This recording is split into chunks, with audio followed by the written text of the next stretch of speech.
இன்றைக்கி சூப்பரான 2 டிப் பார்க்க போகிறோங்க. மொதல் டிப் என்ன அப்படின்னா, இதே மாதிரி பேப்பர் பேக் வந்து உங்களுக்கு கடையில் கொடுத்துருந்தாங்க அப்படின்னா, அதை நீங்கள் தூக்கி தூர போடாதீங்க. இதே மாதிரி நான் இதில் காமிக்கிற மாதிரி கட் பண்ணிக்கோங்க. கட் பண்ணிவிட்டு மேலே உள்ள பார்ட்ஸ் வந்து நமக்கு தேவையில்லை, கீழே உள்ளது மட்டும் நமக்கு போதும். அதை எடுத்துக்கிட்டு சென்டரில் வந்து இதே மாதிரி ஏதாவது வேஸ்ட் அட்டை ஏதாவது வச்சுக்கோங்க வெயிட் தாங்கிறதுக்கு. அதுக்கப்புறம் உங்களுடைய கிளாத் எதுவாக இருந்தாலும் நீங்கள் அதில் வைக்கலாம். அதுக்காக ரொம்ப வெயிட் உள்ளது வைக்காதீங்க. லைட் வெயிட்டாக உள்ள திங்ஸ் உங்களுடைய கர்ச்சிப்ஸு, லஞ்ச் டவல் அதே மாதிரி இதில் வச்சுக்கலாம். அடுத்த டிப் என்ன அப்படின்னு பார்த்தீங்கன்னா, ஸ்வீட் பாக்ஸ் இருக்கும் இல்லையா, அந்த ஸ்வீட் பாக்ஸ் எடுத்துக்கோங்க. அதை தூக்கி தூர போடாதீங்க. அதே மாதிரி சைடில் ஃபுல்லும் கட் பண்ணிவிட்டு உங்களுக்கு சென்டரில் வந்து எந்த அளவுக்கு அது ஃபிட்டாக இருக்கோ அதை கனெக்ட் பண்ணி நீங்கள் வெட்டி இதை அந்த பாக்ஸில் சென்டரில் வச்சுக்கலாம்.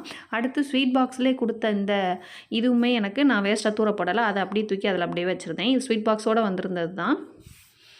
அதை அப்படியே வச்சுட்டு அதில் உங்களுக்கு தேவையான திங்ஸ் என்னெல்லாம் வச்சுக்கலாம். கிச்சன் திங்ஸ் இதே மாதிரி நீங்கள் வச்சுக்கலாம். இல்லை அப்படின்னா உங்களுடைய குழந்தைகளுக்குரிய ஸ்டேஷ்னரி திங்ஸ் என்ன இருக்கோ அதை வச்சுக்கலாம். பென், பென்சில், பேனா இதே மாதிரி கூட நீங்கள் வச்சுக்கலாம். அந்த வீடியோ பிடிச்சிருந்துச்சுன்னா லைக் பண்ணுங்கள். என்னோட சேனலை சப்ஸ்கிரைப் பண்ணுங்கள்.